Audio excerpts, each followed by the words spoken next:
I would like to draw your attention to the fact that Canada will today join Horizon Europe. Commissioner Ivanova will sign the agreement at 5 p.m. today on behalf of the EU.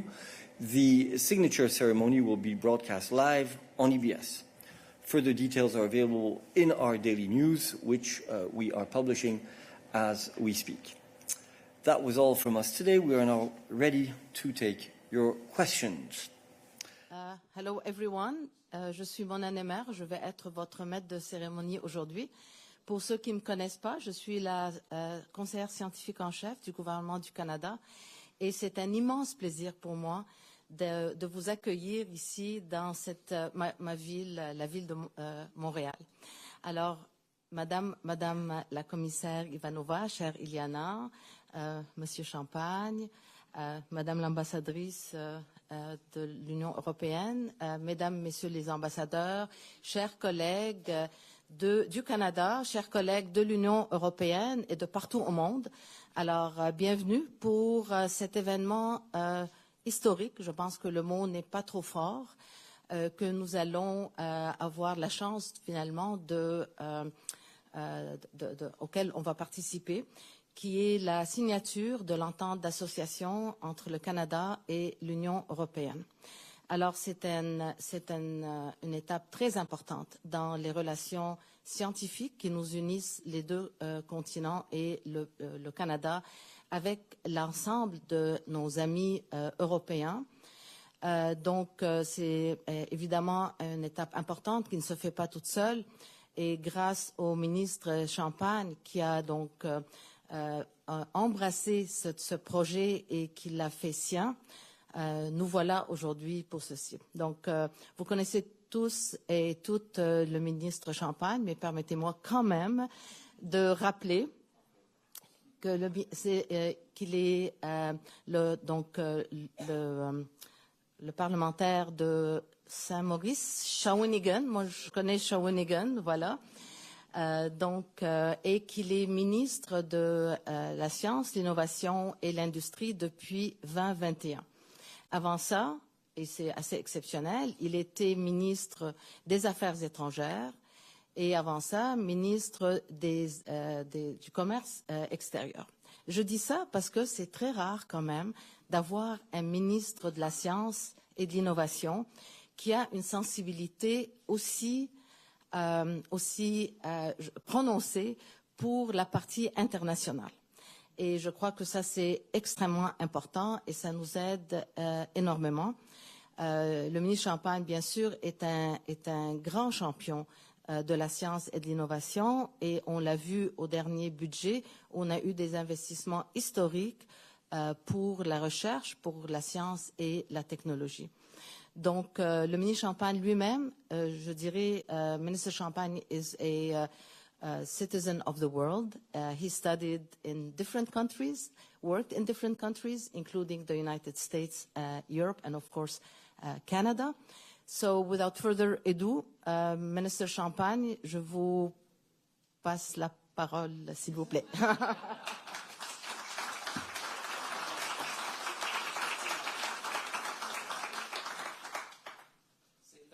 Plaisir. Vous voyez, Madame Nemer, c'est un grand plaisir. Bonjour tout le monde, vous allez bien? Vous allez bien? C'est un grand jour aujourd'hui. Vous voyez, Madame Nemer n'a même pas besoin de notes. Alors, elle est capable de faire toutes ces introductions-là. Vous me permettrez, il y a beaucoup de gens à saluer. C'est un grand jour aujourd'hui. Je vois le sourire de l'innovateur en chef du Québec. Regardez dans son sourire, vous allez voir. C'est un grand jour pour la science, c'est un grand jour pour l'innovation. C'est un grand jour dans nos relations entre le Canada et l'Europe. Alors, permettez-moi d'abord, Madame la commissaire, bienvenue. Bienvenue dans l'une des plus belles villes de notre pays. Vous avez choisi Montréal, le cœur de la francophonie chez nous au pays. Merci de nous avoir choisis. On me dit que c'est votre premier séjour au Canada. On a même mis la chaleur, parce que vous savez, l'été, nous, c'est une des journées les plus chaudes, alors profitez-en. On vous accueille sous un soleil, j'espère, radieux. On aura la chance de marcher dans les rues de Montréal. Je disais à la commissaire avant comment cette ville-là est historique pour nous. Le commissaire vient de la Bulgarie, donc connaît bien notre histoire aussi. On a eu la chance de discuter, puis je veux vous dire merci de nous avoir choisis. Merci de votre patience aussi ce matin, alors qu'on réglait les derniers préparatifs pour une grande annonce ce matin. ça nous fait un énorme plaisir. Vous voyez, vous avez réuni les plus grands cerveaux du pays, ils sont ici aujourd'hui pour vous accueillir, Madame la commissaire. Les gens vous apprécient, les gens connaissent évidemment. C'est grâce à vous, en grande partie, que nous sommes ici, parce que vous avez cru. Vous avez cru dans cette alliance transatlantique qui permettrait de faire avancer la science, l'innovation et l'entrepreneuriat, nos entreprises des deux côtés de l'Atlantique, et de choisir le Canada. Ça nous fait grand plaisir. Moi, je vous dis le plus grand des bienvenus, comme la docteure Némer nous disait. Comme ancien ministre des Affaires étrangères, j'ai toujours à cœur nos relations, évidemment, avec nos amis européens. Madame Némer, merci de tout ce que vous faites. Vous êtes généreuse dans vos mots, mais vous nous guidez. Moi, le premier ministre, par votre leadership, par vos initiatives, par vos conseils. Je dois vous dire que vous avez été l'architecte de ce qu'on annonce aujourd'hui. Je suis la voix peut-être de l'annonce, mais vous êtes l'architecte de sa création. Vous avez su toujours mettre nos chercheurs, nos scientifiques, nos étudiants, nos professeurs à l'avant-plan. Et dans le dernier budget fédéral, c'est vrai, c'est beaucoup de vous. Moi, je vois une signature Mona Némer sur tout ça parce que vous avez réussi et on a réussi ensemble à mettre la science encore au cœur du dernier budget fédéral. Dans un contexte, on en parlait avec la commissaire, qui, évidemment, le monde traverse certaines turbulences géopolitiques. Il y a plusieurs enjeux, mais nous, ce qu'on pense ensemble, avec la commissaire, on redouble d'efforts dans la science parce qu'on y croit. Il y a Mitch Davis qui est derrière vous, Madame la commissaire, qui dirige le Conseil national de recherche du Canada. Alors, vous voyez, vous avez vraiment le gratin de la recherche qui est avec nous ce matin. Madame l'ambassadrice, c'est un plaisir de vous revoir. Hein, on s'était dit à quand la prochaine rencontre, l'ambassadrice de l'Union européenne au Canada. Toujours un plaisir de vous voir. Vous êtes toujours aussi prête à nous aider à raffermir les liens. Parce que ce qu'on célèbre ce matin, Madame l'ambassadrice, grâce à vous aussi, c'est aussi cette grande déclaration qui avait été faite par la présidente von der Leyen avec Charles Michel, que j'ai vu il y a 3 semaines, et le premier ministre du Canada, qui disait que, évidemment, Horizon Europe, c'est l'ouverture d'un grand partenariat. Un partenariat qui est historique. Alors, merci de votre travail, Madame l'ambassadrice aussi. Je sais que vous avez fait partie de celles qui nous ont amenés où on est aujourd'hui. Je sais que j'ai 5 minutes, mais c'est l'émotion. Je vois mon équipe qui disent « il n'a pas encore commencé ». Alors, permettez-moi juste de... C'était les salutations, mais sentez-vous évidemment saluer. Donc, Madame la commissaire Ivanova, bienvenue au Canada. Vous avez un nouvel ami. Moi, je peux vous dire, je suis votre ami, Madame l'ambassadrice. Alejandro, qui est ici, le président de NSERC, qui est avec nous, un des grands conseils de recherche juste ici à votre droite, qui est un grand conseil de recherche chez nous, qui fait beaucoup de choses à travers le pays. Alors, merci. Reconduit dans ses fonctions récemment. Alors, on est heureux qu'il soit avec nous. Mitch Davis, je vous l'ai présenté. Il est tout à fait derrière vous. Monsieur Garfield, qui représente ce qu'on appelle le U15 chez nous. Donc, une association, Madame la commissaire, des 15 plus grandes universités de recherche au pays. Donc, le cœur de la recherche, entre autres, parce qu'il y a plusieurs des universités qui sont ici, mais c'est parmi les plus grandes universités au Canada, je dirais même en Amérique du Nord, donc qui sont regroupées. Il y a M. Sirois, que je vous présentais, qui est l'innovateur en chef du Québec. J'aimerais ça, un jour, on en fera un aussi à Ottawa, mais on s'inspire des meilleures pratiques de nos amis québécois toujours. Innovateur en chef, imaginez. Le Québec s'est doté, comme province, d'un innovateur en chef. On est content du travail de M. Sirois. Et Mme Watts-Reinhardt, qui est ici, je l'ai vu tantôt. Ah, vous êtes là, excusez-moi. Vous êtes là, qui représente Polytechnique Canada aussi. Donc, tout le monde est là. Et évidemment, il y a le recteur de l'UQTR que je dois me permettre, parce que ça, c'est dans mon comté, Madame l'ambassadrice. Vous comprendrez que la politique a un aspect local dans tout ça. Alors, que le recteur se déplace ce matin, ça me fait plaisir. Et mesdames et messieurs, merci d'être avec nous pour un grand jour. Et tous les autres ambassadeurs, ambassadrices, je sais qu'il y en a plusieurs dans la salle. Vous me permettrez, dans l'intérêt on me dit que le direct ne permet pas que je prenne plus que 15 minutes ce matin. Alors, permettrez que vous sentez-vous salué, apprécié et reconnu, parce que on apprécie. Alors, Madame la commissaire, c'est un grand plaisir de me joindre à vous ce matin, de se rencontrer pour une toute première fois ici à Montréal pour signer un pas majeur dans l'approfondissement des relations entre le Canada et l'Europe. Vous êtes aussi, Madame la commissaire, une architecte de cette relation-là. Moi, j'étais là un peu avant quand on a fait l'accord du CETA, qui était ce grand accord économique qui nous a permis Je dis souvent à la blague, le Canada, c'est le pays le plus européen en dehors de l'Europe, hein, à plusieurs égards. Vos collègues me le rappellent souvent. C'est-à-dire que le Canada fait partie de cette relation-là transatlantique où on partage des valeurs communes, des visions communes, certainement un souci de faire avancer le monde ensemble. Et puis, je pense que ce matin, ce qu'on fait, on signe ensemble un accord qui est sans précédent. Je qualifierais même d'historique. Je choisis mes mots. Mais après l'aspect économique, maintenant, on s'en va vers l'innovation et la science, ce qui va nous amener la prospérité, parce que la science et l'innovation sont les moteurs de la prospérité. Alors, c'est une entente qui marque une nouvelle page d'histoire. Puis je suis fier qu'on le fasse ensemble, Madame la Commissaire, que vous ayez pris le temps de vous déplacer chez nous pour le souligner. Et ça va être une entente historique pour le milieu de la recherche, de la science et de l'innovation au Canada. C'est une entente qui va accentuer aussi la participation du Canada à Horizon Europe. Donc, évidemment, je parle à des gens qui savent. Everyone here knows what Horizon Europe is about. But we need to make sure that our fellow Canadians understand what Horizon Europe is the largest partnership in science and research in the world, $140 billion. So you're talking about Canada joining one of the most strategic, I would say, research endeavor in the world at the time where we need most. Alors, comme je le disais un peu avant, c'est une entente qui va accentuer la participation du Canada dans cette grande société de recherche et ce sera le plus grand programme de collaboration en recherche en innovation au monde. On parle de 140 milliards de dollars. Alors imaginez, aujourd'hui, Madame la Commissaire, Madame la Commissaire, vous ouvrez des portes. On ouvre des portes des deux côtés de l'Atlantique pour la collaboration, la coopération. On sait que dans des domaines clés, cette coopération-là sera nécessaire pour remplir et répondre aux grands enjeux. Vous savez, chers amis, soyez fiers ce matin dans votre cœur, parce que le Canada, la commissaire européenne me le disait, a fait parmi les premiers pays à être invités dans cette grande famille-là de recherche. Alors, merci de toujours penser à vos cousins d'outre-Atlantique pour participer à faire de grandes choses ensemble. Donc, je pense que l'histoire, dans 100 ans, on regardera en arrière et on se dira on a accompli un grand pas ensemble.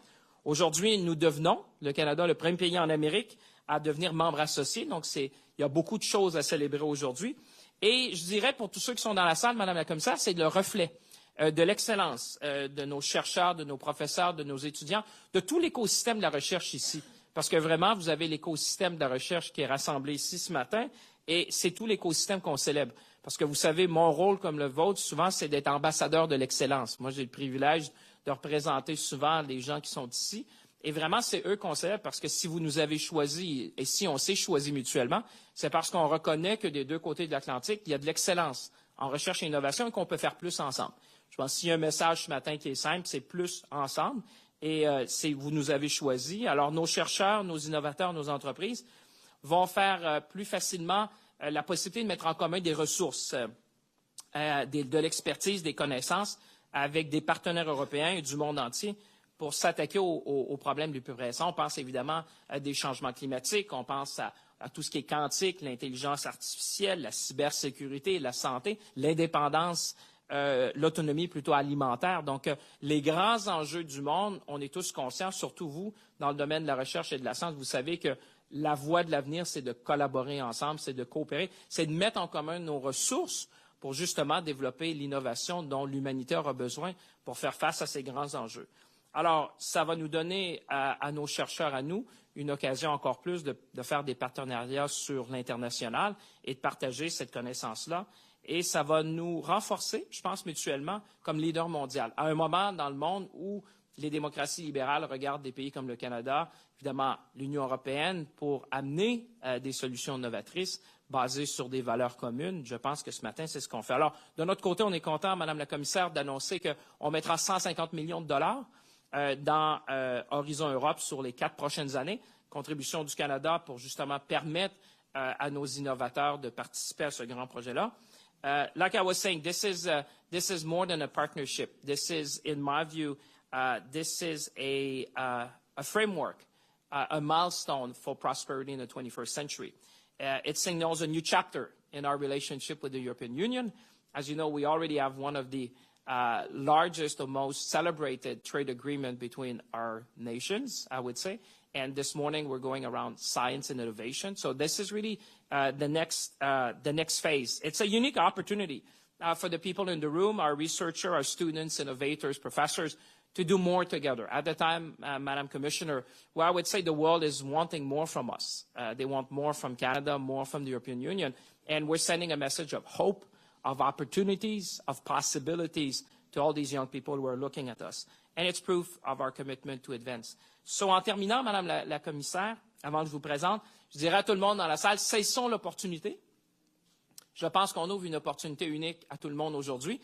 Soyons ambitieux et ambitieuses, comme on le sait toujours le faire des deux côtés de l'Atlantique, et faisons de la science et de l'innovation un pilier de la prospérité du 21e siècle. Là-dessus, mesdames et messieurs, j'ai le grand plaisir, le privilège et l'honneur de vous présenter la commissaire Ivanova qui va venir vous adresser la parole. Madame la commissaire, the floor is yours.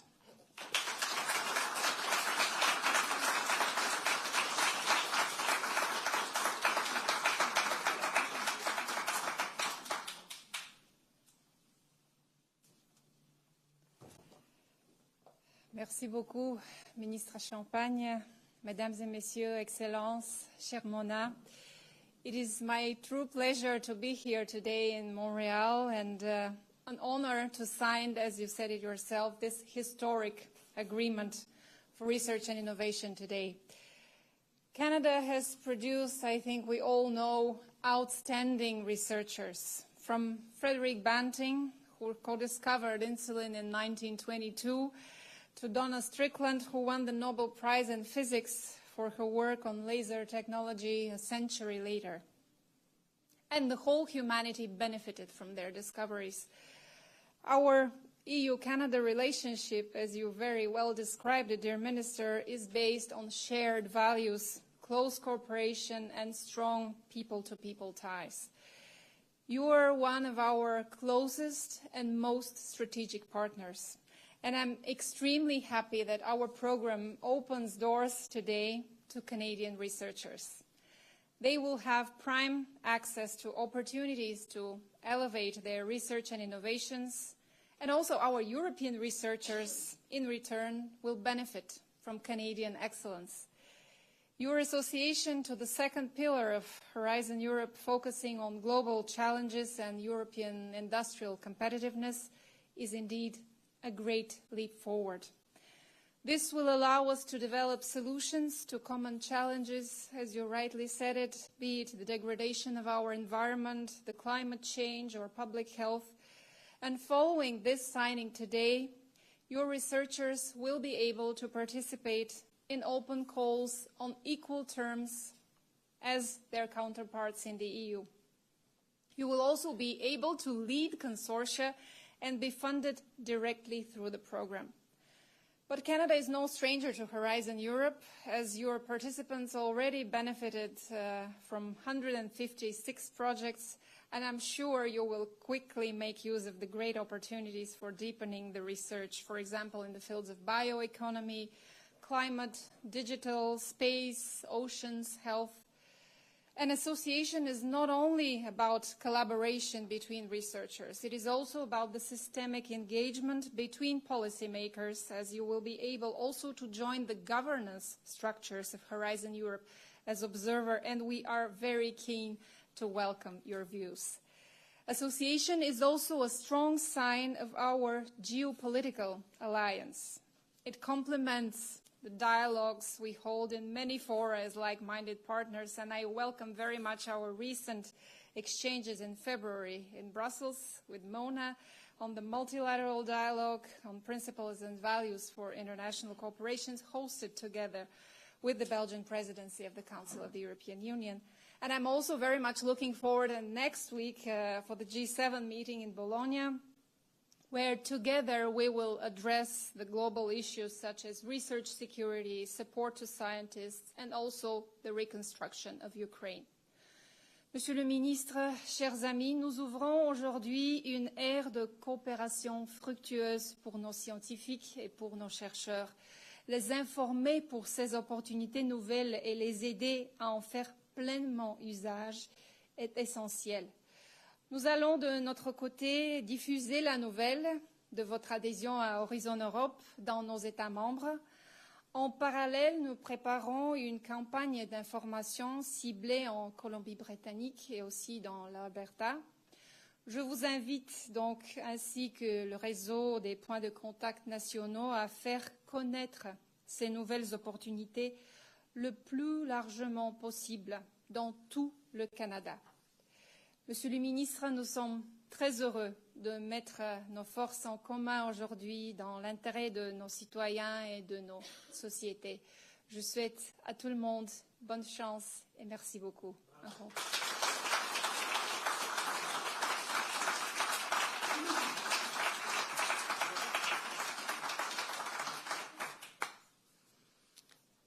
Alors, merci beaucoup pour ces bons mots, Madame la Commissaire. Je pense que vous avez aussi souligné quelque chose de très important, c'est que maintenant, il faut commencer le travail. Et on a dans la salle, évidemment, des recteurs, des vice-recteurs, des innovateurs. On a aussi les ambassadeurs de pays européens qui ont déjà offert leur aide et je les en remercie beaucoup. Donc, pour que tout ça puisse se faire, je crois que je dois vous inviter à signer l'entente pour que ça soit officiel et qu'on puisse en profiter pleinement.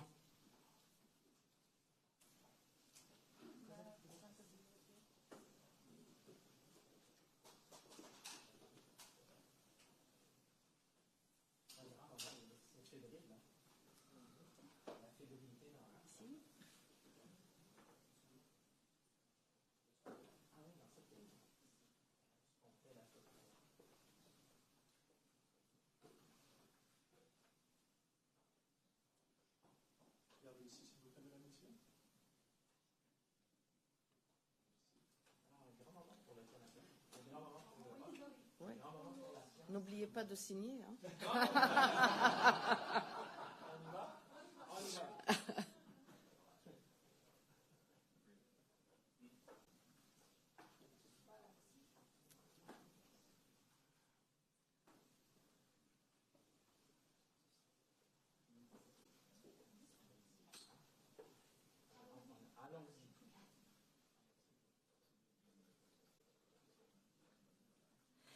Alors, je vous demanderai de rééchanger. Non, s'il vous plaît, rééchanger. Oui, oui, c'est ça. Rééchanger les, s'il vous plaît. Voilà. Vous pouvez les. Je pense qu'ils peuvent les fermer pour la photo. Ah oui, bien sûr. Oui, oui, on peut faire plus qu'une photo.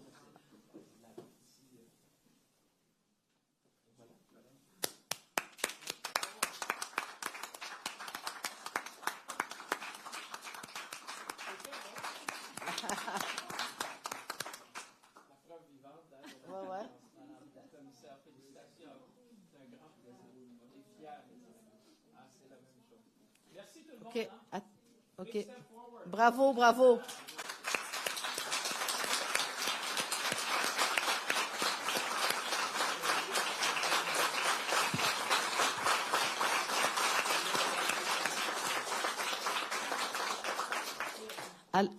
Alors, on n'a pas tout à fait fini. Je vais maintenant inviter la commissaire et le ministre au podium pour prendre des questions.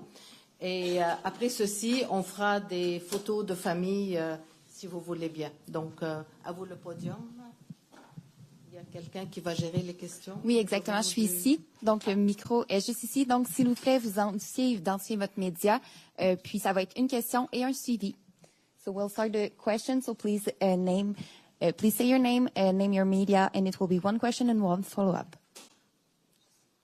Allez-y, on est en famille. Allez-y, allez-y. Bonjour, mon nom c'est...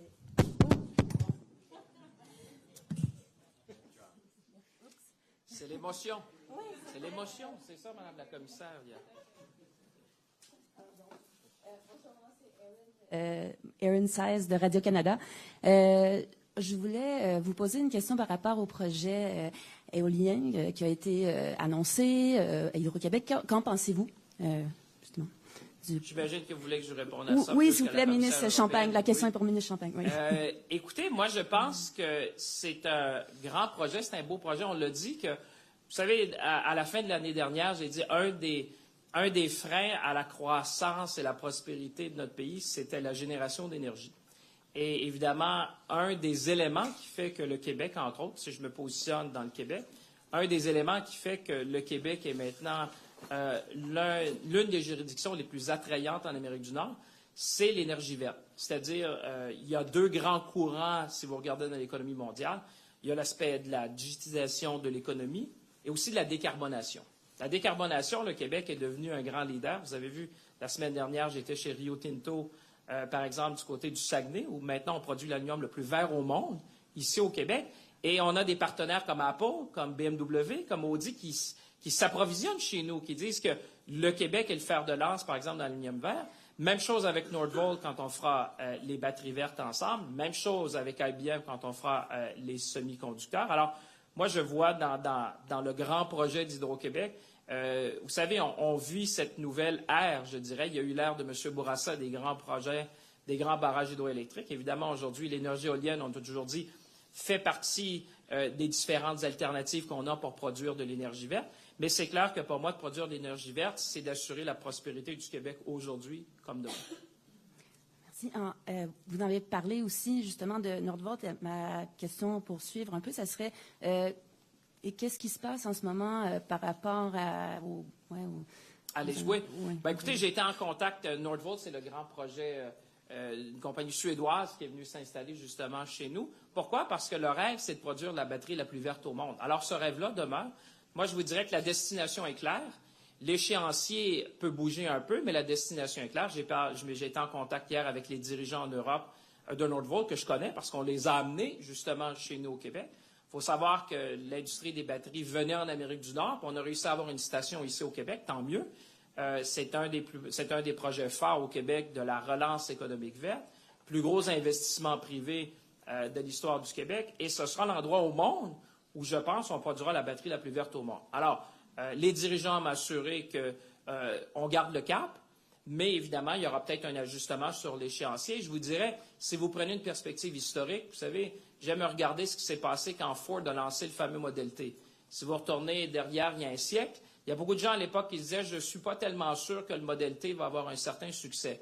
Alors moi, je vois quand vous avez une grande transformation technologique massive, où on passe d'un moteur à essence à un moteur électrique, vous avez des ajustements peut-être d'échéancier à court terme, mais la destination à long terme, elle est claire, c'est-à-dire que le monde sera électrique. On le voit, par exemple, dans les pays nordiques. Hein, on voit dans vos partenaires des pays nordiques où l'adoption continue des véhicules électriques. Alors, très confiant de la destination, possible ajustement sur l'échéancier à court terme, mais on sera là pour les aider et définitivement faire du Québec.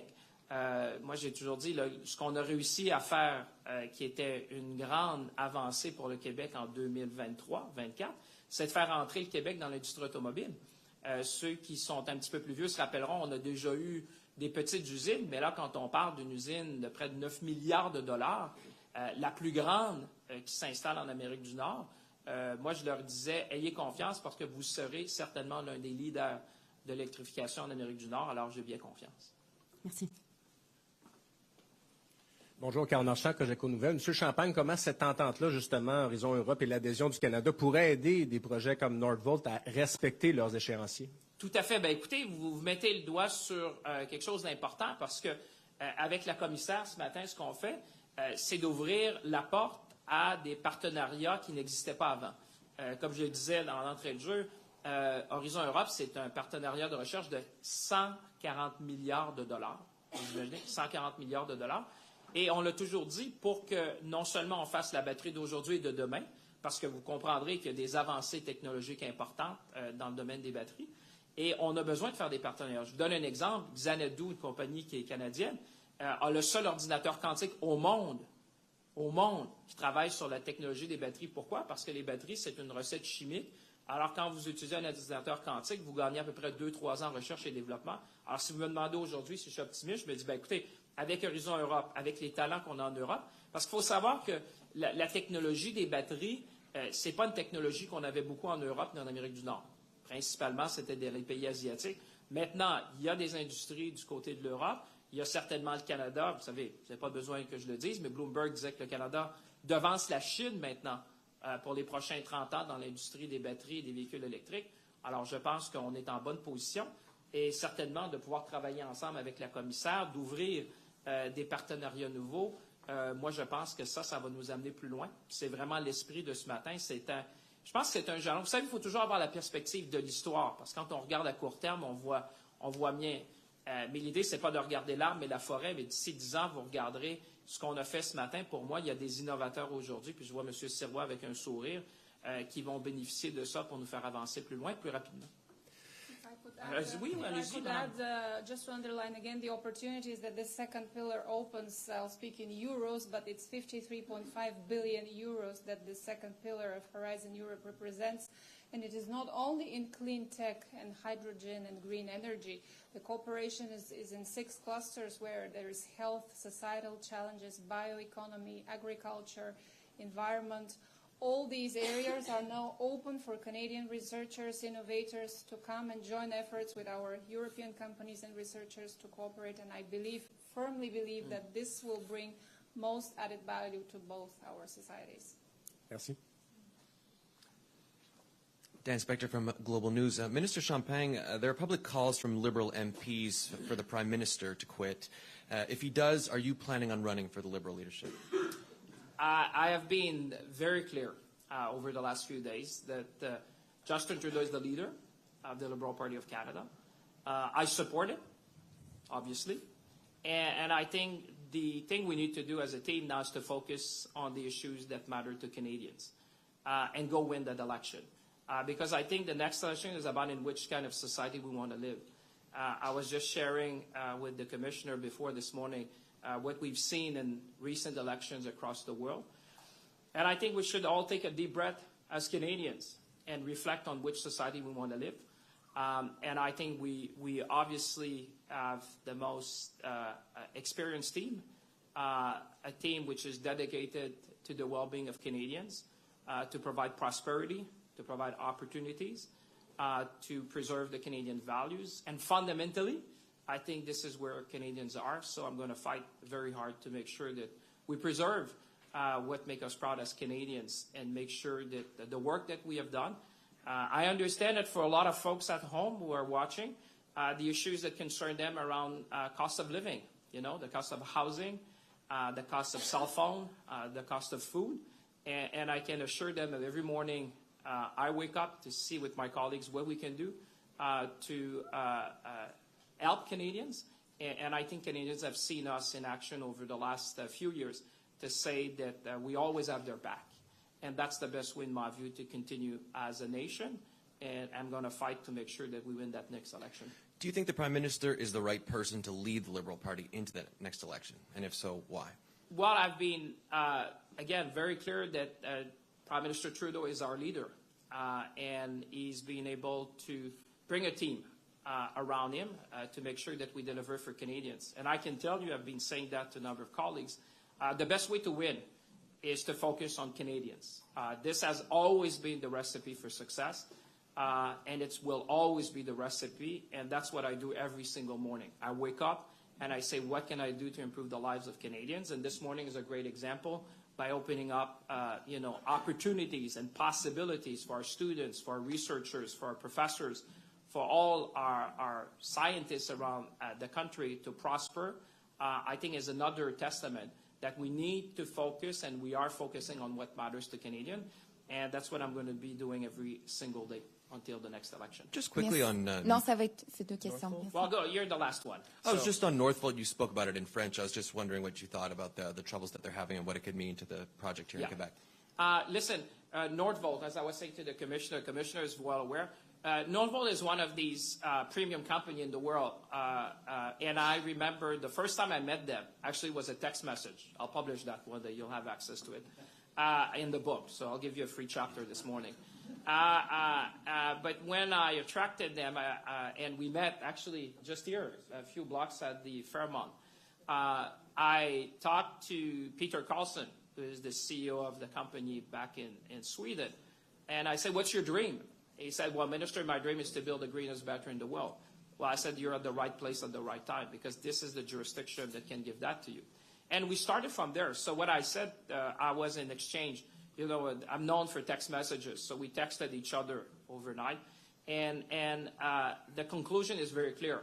The destination is clear, and there could be an adjustment in the short term in terms of timelines, but the destination is clear, is that we're going to be building here in Quebec the greenest battery in the world, and we should be all proud of it. And like I was saying, He's going to be a market leader in North America.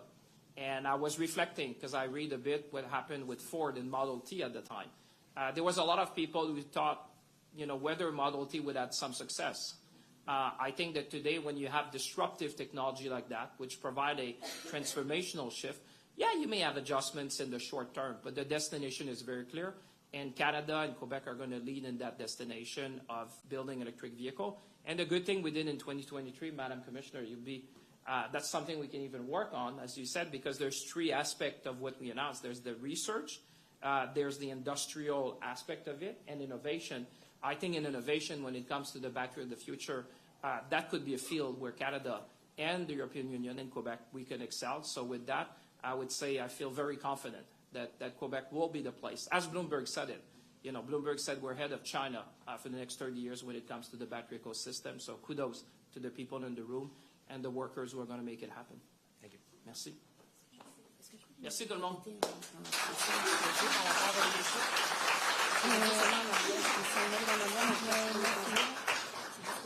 Alors, merci beaucoup.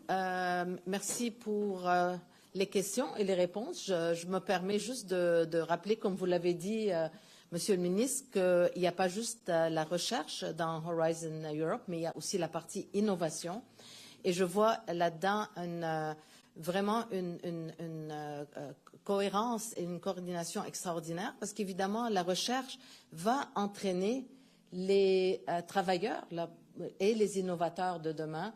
Norvolt va avoir besoin là, de beaucoup de main-d'œuvre spécialisée, et ces gens-là vont être entraînés grâce à ces programmes de recherche. Puis évidemment, quand on a la possibilité dès le début de travailler avec les Européens, je crois qu'on ouvre aussi le highway, from the get-go for collaboration, for the standards to be the same, for taking on really the leadership together of these important areas. So with this, I just wish to thank the people who have worked really hard. We worked very hard for many years with your team. I really want to thank them. We have great relationship with the Commission, Horizon Europe, and the rest of the team as well. Many people here in Canada contributed to this, our colleagues at ICED, the Granting Council presidents, but I have to say that we were pushed by both the researchers and the university administrators. So we delivered for you guys. Now it's your turn to take advantage of all this. With this, I